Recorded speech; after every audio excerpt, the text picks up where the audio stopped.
We are getting down to it in week 8 upcoming in the high school football season. Conference titles on the line, playoff positioning on the line, and a lot of shakeups this week in the ESPN Wisconsin High School Football Media Polls. Good afternoon, everybody. My name is Jesse Nelson here at ESPN Madison in the Everlight Solar Studio. It is my pleasure to be joined once again for this week's Rankings Reveal show by the Dean of Madison Area High School Sports, Dennis Semrau. Dennis, good afternoon. How are we? Okay.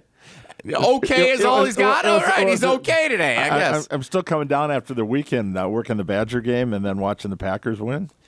Winning weekend. If you don't count Thursday night as part of the weekend, then it's a winning weekend for all of our favorite teams. Yeah, great weekend for volleyball, great weekend for the Packers and Badgers. Those are all the teams I can think of. Baseball's over. Yeah, never heard of it. And speaking of which, someone who's a little closer to American Family, where I was on Thursday night. Oh, it's brutal being there on Thursday night.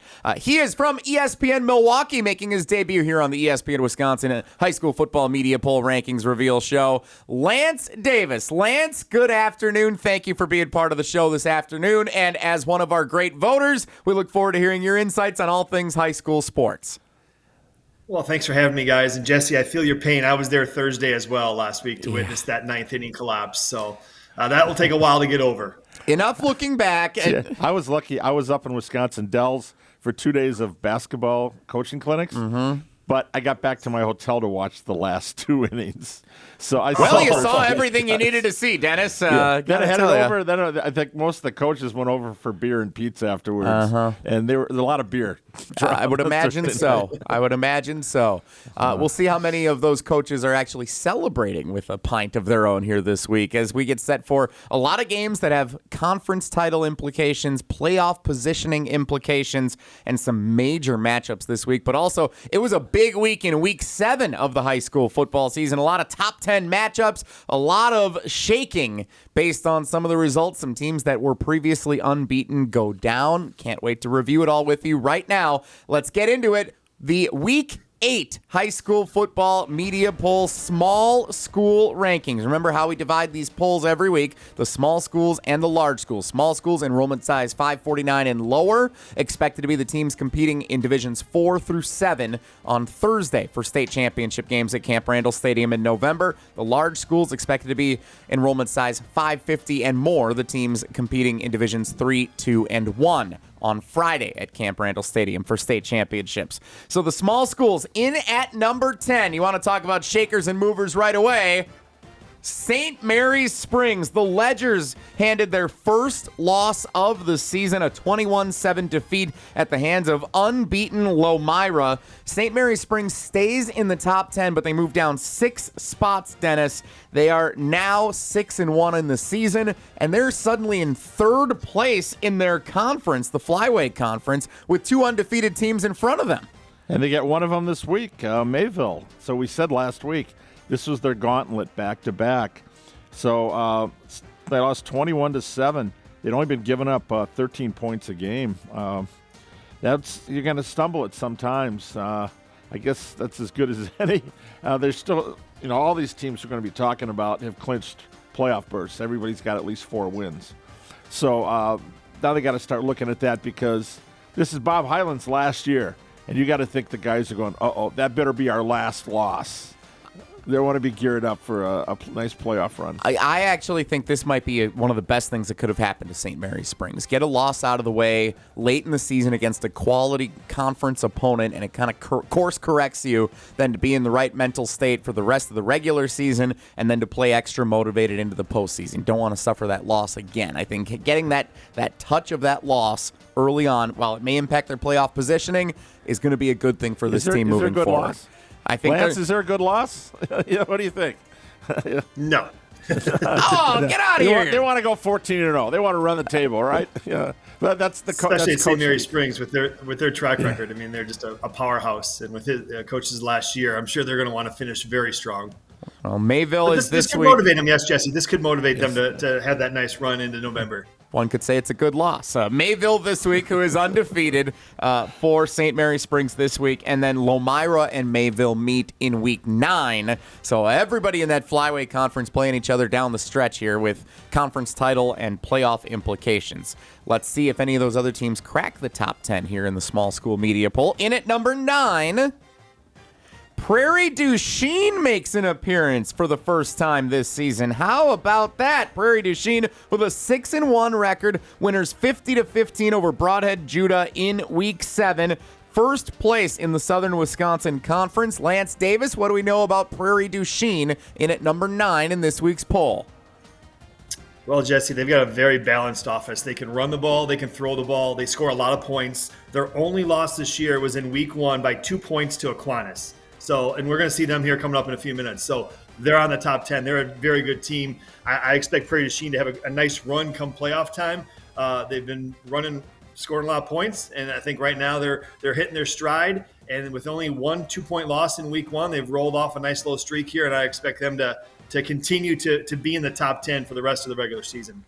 Yeah, they got a quarterback, Abe Amundsen, who's passed 19 touchdowns, 1 interception, so they're taking care of the ball. Blake Theory's at almost 1,000 yards rushing. He's also averaging 47 yards a punt and has 3 fumbles forced and 3 recovered. Blake Theory, that's the name to keep an eye on down the stretch. But I got a little history. I went to, it's no longer in existence, Prairie du Chien Campion High School. And that was Prairie du Chien. They hated the private school when I was there. So between Aquinas and Prairie du Chien, I don't have a lot of good memories of being in that part of the state. We've never heard about the history of Dennis Semrau having a rival in years past. We were going to have to dive further into that at some point on Prep Mania coverage here on ESPN Madison. Let's keep moving with the poll, though, here. The small schools for heading into week 8 of the high school football season. So the week 7 poll following the results of last week. At number 8, the lowest ranking so far this season for the Wrightstown Tigers. Knocked from the ranks of the unbeaten, just like St. Mary Springs. Wrightstown falls 28-24 to the Freedom Irish. So suddenly, Freedom is in the driver's seat, Dennis, in that conference. Wrightstown is 6-1 with Denmark and New London on the road to close out the regular season. Yeah, Freedom had a pretty balanced offense in that game against them, and that was, again, one that we thought, is Wrightstown going to get tested? They hadn't really been tested. Well, this week they get Denmark, 0-7, 0-5 in the conference. I'd hate to be Denmark. This is going to be not only a bounce back, this is going to be a rout this week. The alma mater of Alex Strofe in for it this week against Wrightstown. Sorry, Strofe. Yeah, sorry. That's going to be a bummer for old Strofe. But Wrightstown does fall to 6-1. We'll talk more about Freedom, I have a feeling, coming up here in a moment or two. At number 7 in the small school poll, the Kiel Raiders, still unbeaten 7-0 after a 47-20 win over my wife's alma mater, the Chilton Tigers. Sorry, Chilton. Thought maybe they'd pull off an upset this week. Instead, Kiel is 7-0. New Holstein, and then the Kohler Sheboygan Lutheran Co-op program in week 9. Dennis, we've talked about Kiel. We think they're going to be undefeated at the end of the season, and they hold course here up 1 spot to number 7 this week. Yeah, New Holstein would like to get a share of that conference title, so if they can upset them this week, that'll be a tie. But, Kiel's geared up to run the table here. I feel like we're going to be talking about Kiel potentially at Camp Randall in November. At number 6 in the small school media poll this week, something tells me we're going to see a first-time school. There it is. The Freedom Irish, 28-24 winners over Wrightstown. We just talked about it a moment ago. Freedom now in sole possession of first place in the Northeastern Conference with 2 weeks to go. They get Sheboygan Falls and then still a tough test in week 9 at Luxembourg Casco.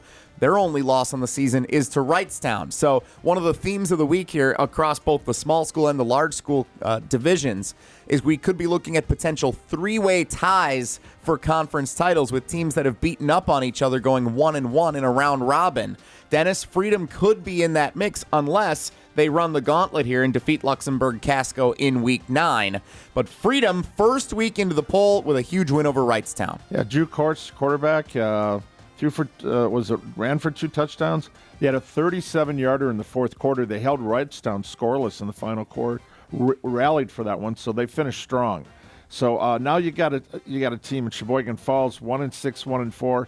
You can't overlook the underdog. Can't be looking past that last game because you let them hang around, they might get you. But this is the game they should win to set up that last week 9 for the conference title. So 10 through 6, already some teams that we're used to seeing at the top of the poll. St. Mary Springs, Prairie du Chien, Wrightstown, Kiel, and Freedom. Let's see who cracks this week's small school top 5. At number 5, the Edgar Wildcats, 6-1 on the season, 26-6 winners over Iola Scandinavia. Edgar up 2 spots to number 5 this week. At number 4, the team that's been right there next to Edgar pretty much all season long, the Regis Ramblers are 7-0, coming off a 35-25 win over previously ranked Stanley Boyd. The Orioles suffer their second loss of the year. Regis up 2 spots after that victory. They get Neilsville Granton in Week 8, and then it's actually a forfeit win in Week 9 against the Osseo Fairchild team that's not being fielded this year. So they get an extra game against United Township of Illinois, an out-of-state opponent, in Week 9. So the season, if they get by Neilsville Granton as we expect this week, Dennis, Regis should run the table at 9-0. Yeah, and that last week, they'll get to play a lot of reserves. Maybe get their starters out for a sequence or two. But, yeah, they're finishing strong. That was a big one to knock off Stanley Boyd. We talked about that for a couple of weeks. Big win for Regis. They're 7-0, continuing to move up in this week's poll to number 4. At number 3...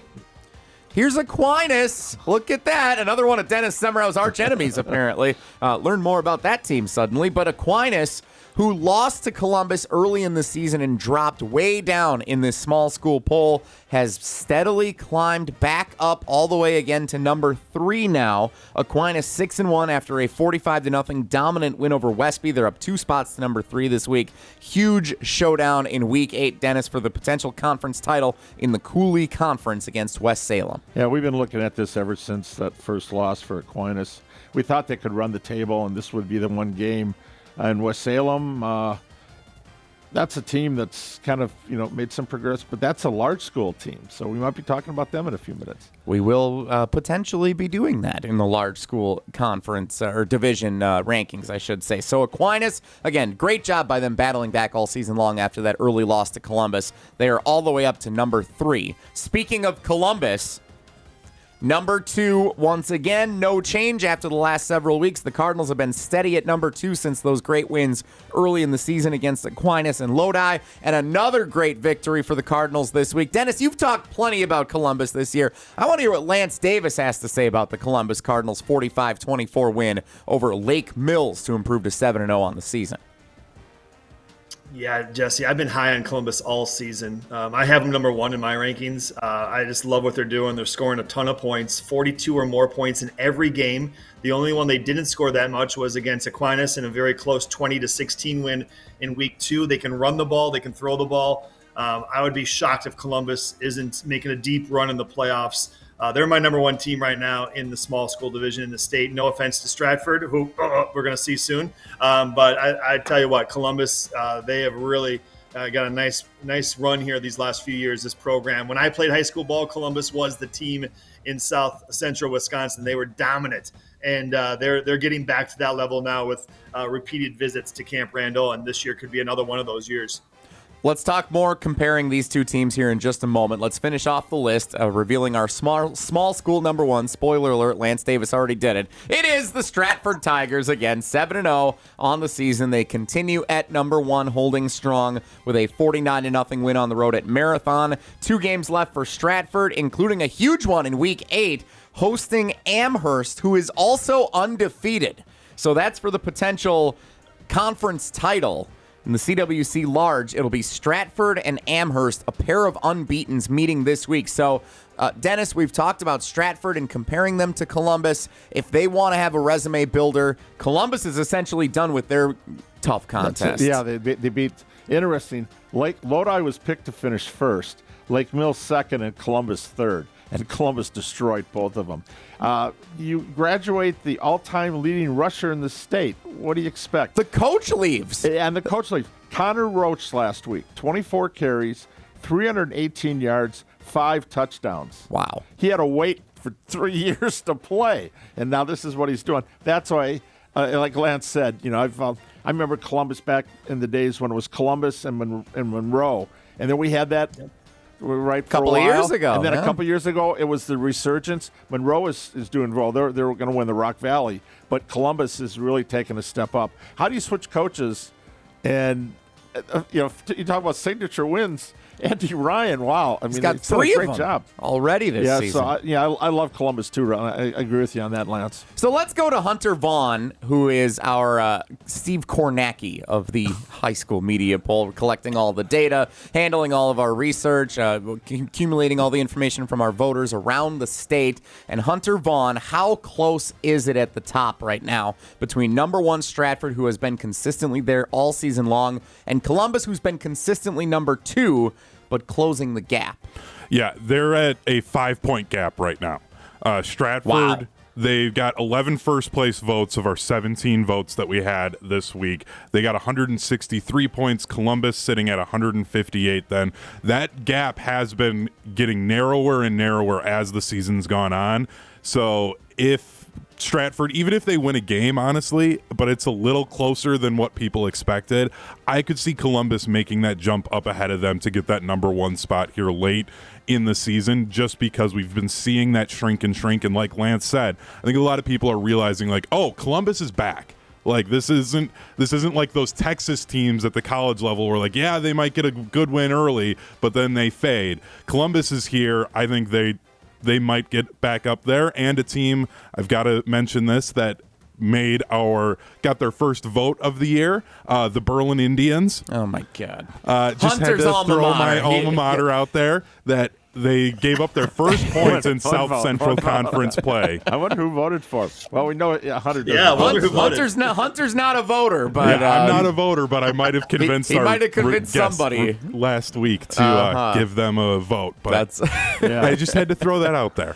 Yeah, but keep an eye on Prescott and Winneconne. Those are 2 unbeaten teams just underneath the top 10 poll. Let me ask you this, Hunter, before we bring you back a little bit later. So let's talk about what's going on in the Flyway Conference. St. Mary Springs is 3rd now in the conference behind Mayville and Lomira.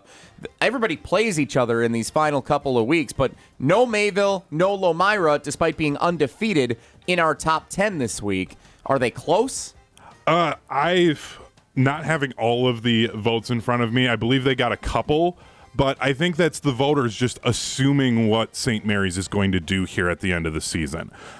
If they stumble and it ends up being that they all of a sudden have 2 losses, one of them will jump up ahead. We've seen that a couple of other times, but I think it's the voters assuming. I mean, one of the first games I ever called was a St. Mary Springs game, and I saw Bob Hyland chew out his kicker for kicking it through the end zone to not get a running clock to start the half. He's going to have those guys ready to go and finish off their season here. So that's why the voters know that about Bob Hyland, and they're just like, okay, we know what will probably happen here, so why are we going to mess around this late in the season? Yeah, Lomira got 4 votes. But Mayville's not in the poll. They didn't get anything yet, so we'll see what happens with this one. Mayville a chance to prove it this week then against St. Mary Springs. If they're looking for an edge, you have one there, Mayville. Go get them. The small school rankings this week. Stratford back at number 1, Columbus at number 2, but a lot of movers and shakers throughout the remainder of the poll. Very exciting coming down to the final 2 weeks of the regular season here in Wisconsin high school football. The small school rankings just unveiled. We now get to the large schools next. Jesse Nelson, Dennis Semrau, Lance Davis, Hunter Vaughn with you on the ESPN Wisconsin High School Football Media Poll Rankings Reveal Show. Over to the large schools where there's an equal amount of movement as we saw in the small school rankings. Of all the weeks we've had, guys, maybe outside of week 1 following the preseason rankings, this has been the most movement we've seen for all of the teams in both polls all season long. The large schools, enrollment size 550 and higher, expected to play state championship games on Friday in divisions 3, 2, and 1 at Camp Randall Stadium in November. In at number 10, welcome to the poll, Mount Horeb Barneveld. When I saw them, I didn't think that this was the first time we were seeing Mount Horeb Barneveld in the rankings this year. Turns out, I believe it is. I couldn't find them in any of our other previous rankings. So Mount Horeb Barneveld, undefeated 7-0, coming off a huge win, Dennis, 61-14 over Lakeside Lutheran with 2 games to go. Mount Horeb Barneveld has its eyes set on Camp Randall. Well, Lakeside Lutheran lost Guzman, their running back, the week before, torn ACL. He's the one that hit the game-winning shot in the semifinals at state in basketball. That's a crusher there for Lakeside. So they were a little down on that. But Brooks Hendrickson, okay, you replace an all-state quarterback with a guy. We'll see what Brooks can do. So 279 yards, 2 touchdowns. He's got 16 touchdowns overall this year. Chris Keel, who was one of our UW Credit Union Student Athletes of the Week, he had 10 catches this week for 125 yards. And Jack Wilson, we got to call his name toward the end of the game. You know, the subs, 3 touchdowns. How cool is that when a reserve gets to score? 3 times in one game. Yeah, I'll he plays take on it. defense too, but and right now they've outscored their opponents in conference 208-50, so they've locked up the Badger Small. Lance, you're familiar with Mount Horeb Barneveld as well. You think they have a potential chance to run this thing all the way to state this year and get it done? Yeah, very, very familiar with them. That's where I played. It's my alma mater. The Vikings, this could be the year. Heartbreak last year, losing in level 4. Just a nail-biting game against Notre Dame. They have a ton of offense, right? A ton of offense, some impressive wins. Baldwin, Woodville in week 1, a non-conference game. Just took care of Monroe, who we mentioned earlier, easily. I like what I see, and I'm hoping they can make a deep run in Division III and really do some great things in the postseason. This is a program that was terrible when I was there, and everyone will admit that, and it wasn't just because of me. But now they've been a really strong program for many years, and I'm glad to see them continue to bounce back from last year's end-of-season disappointment. Yeah, you mentioned Baldwin, Woodville. They've got a chance to go 8-1. Stoughton will probably run the table. They could finish 8-1. Monroe, there's another team that's going to win the Rock Valley. So they've played some good teams. And Mount Horeb Barneveld still undefeated, hoping to make it an undefeated season all the way to a run at a state championship. They check in at number 10 in the large school media poll this week. In at number 9, also the first time ranked this year. Welcome to the Homestead Highlanders. 6-1 on this season, coming off of a win over the previously ranked Cedarburg Bulldogs. We talked about this being a test for Cedarburg, Dennis, and the 8th-ranked Bulldogs incur their first loss of the year at the hands of Homestead. Homestead has now beaten Arrowhead and Cedarburg, 2 ranked teams this season. So take a look at Homestead as a team looking to make some noise at a potential Division II state championship run. What's their reward? They get Slinger this week. 7-0, 5-0 in the conference. So here you go for the conference title for the North Shore. Slinger and West Bend West remaining on the schedule. Yes, Homestead at 6-1 gets Slinger, who is undefeated at 7-0 this week, likely for the North Shore Conference title between those 2 teams. Homestead in at number 9 this week. The number 8 team in the large school media poll. There's Arrowhead. No one has traveled more miles in this poll this season than the Arrowhead Warhawks. It has been up and down and up and down from week 1. Arrowhead wins 46-7 against Waukesha West. They're up 2 spots from number 10 to number 8 this week with Brookfield East and Kettle Moraine remaining. The Arrowhead Warhawks look like they're going to finish the season if they do what they're supposed to do in the final 2 weeks at 7-2. And we'll talk more about what the state of the Classic 8 is because Arrowhead still has a backdoor chance at a share of the conference title. We'll talk more about that here in a moment when we see a couple of these other teams in the poll. The number 7 ranked team this week, the Kaukauna Galloping Ghosts. Kaukauna in overtime gets it done 13-10 against Appleton North. And talking about another potential 3-way tie for a conference title, Kaukauna looking at Kimberly. There's some interesting developments that could take place up there in the Fox Valley, which Ricardo told us last week if the Classic 8 is the SEC of high school football, the Fox Valley is the Big Ten of Wisconsin high school football. A great conference this year and a huge showdown for Kaukauna coming up this week against number 6, the Kimberly Papermakers. Kimberly is number 6 this week. Kaukauna number 7. So, Dennis, let's talk about both of these teams because Kaukauna gets Kimberly this week on the road. The Kimberly Papermakers lose their first game of the year on a last-second field goal to the Neenah Rockets on Friday night. 10 unanswered in the fourth quarter for Neenah to come back and steal the victory at home. And the last time Neenah beat them? Before all those kids were born, 2005. Wow. Wow. That's a long time. That's before I started high school. Yeah, Wisconsin commit Grant Dean had intercepted a pass as time expired to seal that one up. But, yeah, it was 26-yard field goal for Jack Clunt. I think he's going to have to buy any drinks once he becomes of age down the road. Hey, remember in high school I kicked that game-winning field goal and we beat Kimberly? Yeah, okay. A popular man in town this week. Kimberly 5-1 on the season. Remember, they didn't play a week 1 game, so they are 5-1 overall this season. Kaukauna coming up next, and then Appleton North, who just took Kaukauna to overtime, where the Galloping Ghosts were down 10-7, getting the ball in the second possession of overtime, scored a touchdown to win it 13-10. So Kaukauna moves up 2 spots this week.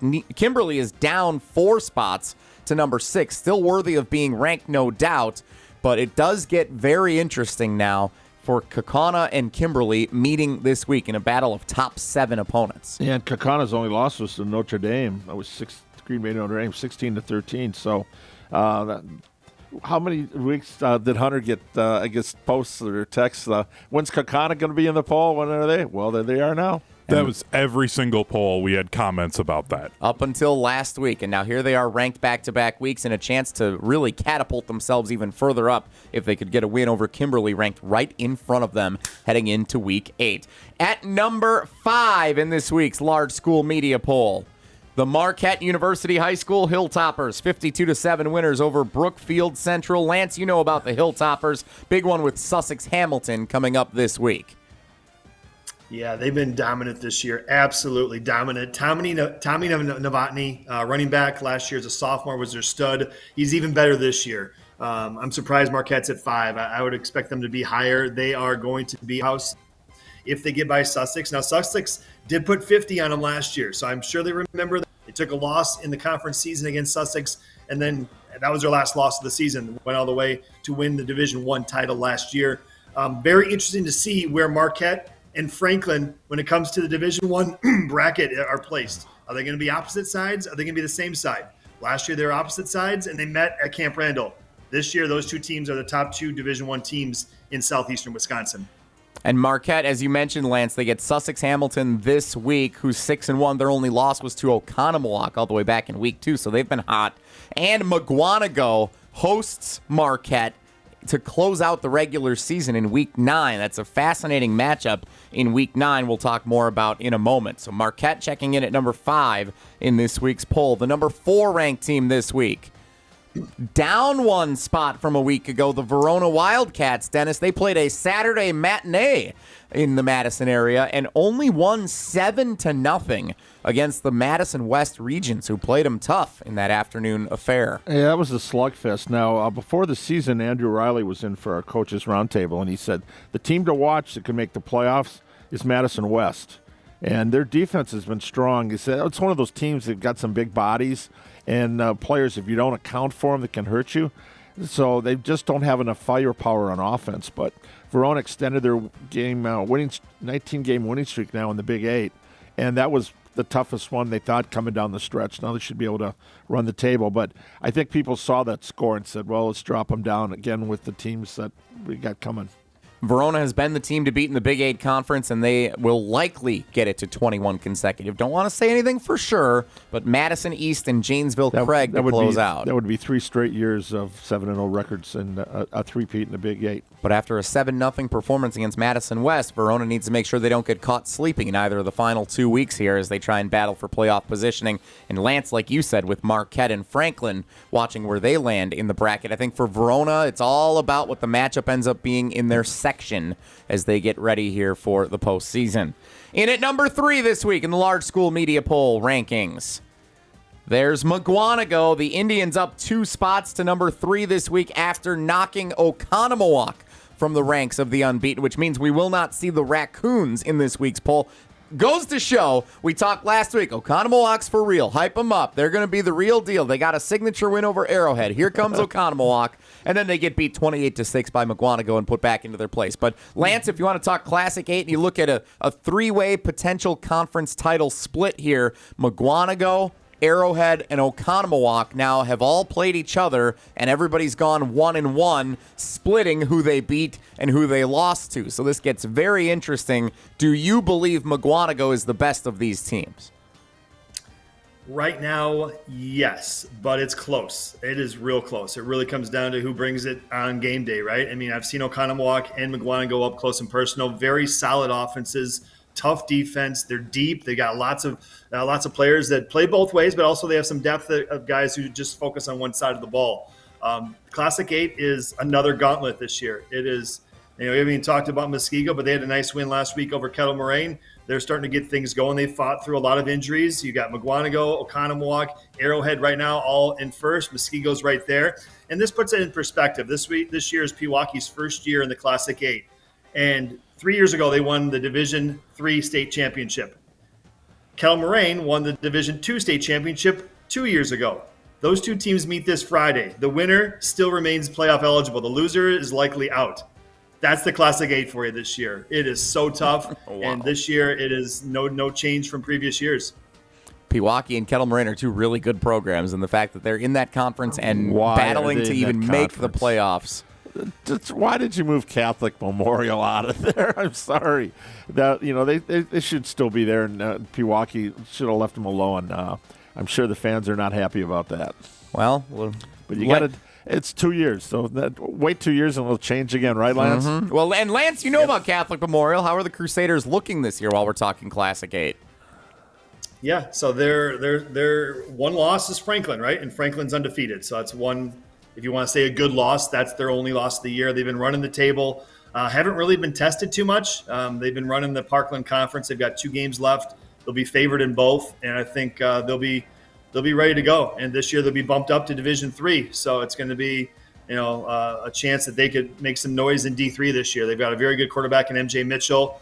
They lost Corey Smith, the running back who went to Penn State, but then they got a couple other running backs. They keep adding talented players, and their defense kind of gets lost in the shuffle, but they don't give up a ton of points. They have a lot of shutouts this year. I believe 4 shutouts so far this year, which is pretty impressive in only 7 games. It's interesting because Catholic Memorial was ranked heading into the start of the season. They lost that game to Franklin and haven't been ranked since. They led Franklin in the fourth quarter of that contest. If Catholic Memorial had hung on and won that game, how different would it look for Franklin right now, and how different would it look for Catholic Memorial right now? And we compare them to some of these other great teams around the state. Let's go back to the poll, round out our top 2 here. So McGuanago again is number 3, number 2 this week. The Notre Dame Tritons continuing to move up 2 spots this week to the number 2 line. This is Notre Dame's best ranking of the season following a 59-0 win at Sheboygan South. 2 games left at Green Bay West and then at home against Oshkosh North, who's 4-1 in conference play. That'll be the toughest conference test, I think, for Notre Dame besides that Menasha game a couple of weeks ago. But Green Bay, Notre Dame, if you're looking for a team, especially if Mount Horeb Barneveld, looking for revenge from a year ago, has its eyes set on, that could be a potential state championship matchup if they end up on different sides of the bracket in D3, Dennis. Yeah, and Christian Collins is the bane for them last year. Is back 201 yards, 5 touchdowns last week. So he's the real deal. And again, that's the kind of the matchup we're looking for. Lost last year in level 3. And then if Mount Horeb would have won that one, they were actually a better matchup the next week. For Rice Lake. And Coach Brett St. Arnold thinks that they could have, if they could have got past that one. It came down to a last-second pass, broke it up in the end zone. So, yeah, the Vikings have been thinking about that one for almost a whole year. But you got to get there, right? So you can't be looking ahead. But we can speculate, though. They can't look ahead. We certainly can. And we can think about what that matchup would be. We would love to see that matchup. It would be fun if it does happen at Camp Randall. Mount Horeb, Barneveld at number 10 this week, and Notre Dame all the way up to number 2, which means number 1 and still unbeaten, the Franklin Sabres. 7-0, 55-7 winners at Kenosha Tremper. No change for what it has been most of this season. Franklin at number 1. Week 8, they get Kenosha Indian Trail. And then sneaky tough road contest to close out the regular season at Racine Horlick, who's 4-1 in the SEC. That'll probably be the best team besides Oak Creek in conference play that Franklin sees this year. So we'll see if they start looking ahead to the postseason or if they take that game as seriously as they should in Week 9 on the road at Racine Horlick. So there's your top 10 for the large schools this week.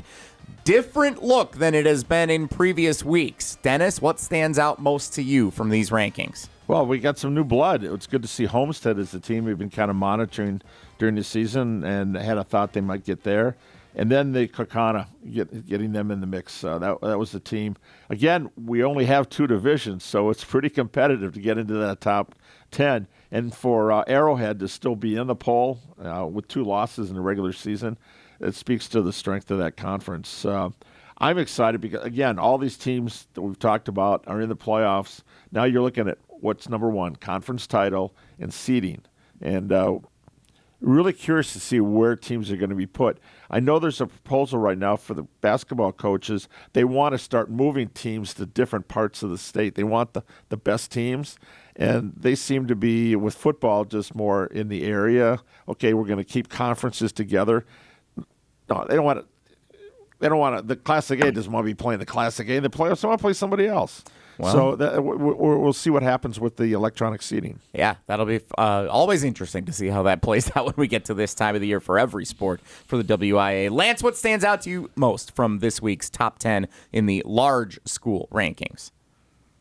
Yeah, I mean, I think Homestead, as Dennis mentioned, finally cracking that top 10. Will it be a 1-week thing, though? They have to go to Slinger on Friday night. That's going to be a very tough game. You've got Kakana and Kimberly playing each other. We're going to have some more shuffling next week, and we're going to have some new teams in there, I think, or teams dropping out. And right now it's, Franklin, number 1. They've been holding steady. You mentioned that Racine-Horlick game. Horlick with a big win over Oak Creek last week. Is that something that's going to motivate them for week 9 against Franklin in the regular season finale? But, you mentioned it. It's a lot of good teams. We only have, only 20 can make the polls, right? 10 in the large school, 10 in the small school. Kakana, congratulations. No more emails to Hunter Vaughn. You're in the top 10. Now, can you stay in the top 10? That is the question. Will you be here next week? Hunter, what stood out most to you in accumulating the data from our voters around the state this week for the large school? The fact that Franklin was a unanimous number 1. All 17 voters for the large school, they put them at number 1. I believe that's the first one that we've had in either the large or the small this season. It's very clear they're the team to beat in the entire state.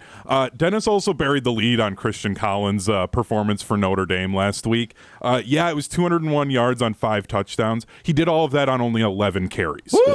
So half of his carries, he took it to the house. So I just wanted to make sure that everyone understood the level of that performance for him. Notre Dame's the real deal as well. They're so good.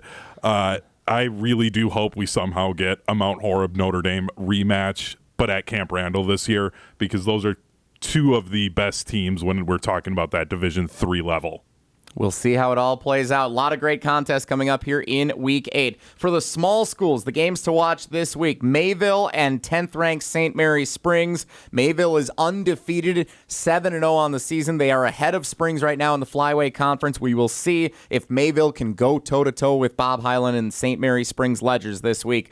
3rd-ranked Aquinas at West Salem. West Salem, Dennis, not in the top 10 in the large school media poll this week, but they're still undefeated. They're just outside of the top 10. That's a huge showdown this week for Aquinas and West Salem. Yeah, the top 3 teams that didn't make it were West Salem, Neenah, and Catholic Memorial. All 3 very good teams that could make a move up into the top 10. But yeah, you've got that West Salem not in it versus Aquinas, who's number 3 in the other one. And we've been waiting for that one for a while. And ever since Aquinas lost that first game of the year, they've been on a mission. So we'll see what happens, but that I'd love to be there. That one's going to be a standing room only crowd. Yeah, it's going to be a great game in the Cooley region up near La Crosse coming up this weekend. Also, Amherst is undefeated. They're on the road at number 1. Stratford, conference title on the line, and Stratford's last big test before they gear up for a postseason run. Large school games to watch. 9th-ranked Homestead at undefeated Slinger, likely for the North Shore Conference title. 7th-ranked Kakana at 6th-ranked Kimberly, our only matchup of top 10 opponents this week. Going to be a great game up in the Valley. And 5th-ranked Marquette at home against Sussex Hamilton for the Greater Metro Conference title, most likely. And of course, as we've mentioned throughout the show, playoff positioning in play this week as well. Lance Davis from 94.5 ESPN Milwaukee, thank you so much for the time and sharing your insights in this week's poll. We appreciate you, and we look forward to catching up again before season's end. Yeah, thanks for the invite, guys. I always enjoy talking high school sports. Appreciate Lance. Dennis Semrau, as always. Good to see you, buddy. Dennis, what do you have on the docket this week? A Thursday night showdown on Zimbrick Honda's Prep Mania. Yeah, Middleton and Madison La Follette. La Follette's one of the city schools has been kind of struggling, but Austin Wills is doing a good job over there. They're trying to build a program, but I get to cover Sauk Prairie normally. Write stories off of Huddle and whatever. I actually get to see them play Stoughton on Friday night, so I'm looking forward to that one. Couple of fun games that you'll be a part of this week. And then next week we're looking at doing Edgewood and Sauk Prairie. That is the hope. We have not yet confirmed those plans, so we will wait to officially announce that. Thanks for spoiling the party, Dennis. Well, we're looking right now at those last 2 weeks, who's getting in the playoffs and who's not. So a lot of that 3 and 4. Again, if you win more games, if you're 4-3 in conference, you're going 3 and 4. It seems it depends what your non-conference schedule is and all those criteria. How many are there, Lance? Like 30 or something like that. There's a whole bunch deep. of tiebreakers. Yeah, so. it's a lot. Yeah, it's going to be, once that last weekend's week 9 on that Friday night, there's going to be a lot of number crunching till midnight, probably not 11 o'clock, until we figure out who gets those last seeds, because there are going to be 3 and 4 teams who are 3 and 4 in conference who are going to make the playoffs. It's just not everyone will, probably. Yeah, unless there's some upsets, right? And that could always happen. 3 and 4 and 3 and 6. You know, you get some 3 and 6 overall. We saw Stoughton 3 and 6 last year. They made it all the way to the state semifinal. So you never know. If you can get in, that's all you need is a puncher's chance. Yep. Lance Davis of ESPN Milwaukee, Dennis Semrau of ESPN Madison. Special thanks to our producer and poll coordinator, Hunter Vaughn, running the show each and every week. My name's Jesse Nelson. Enjoy the high school football action in Week 8. And thank you for joining us on this week's edition of the ESPN Wisconsin High School Football Media Poll Rankings Reveal Show.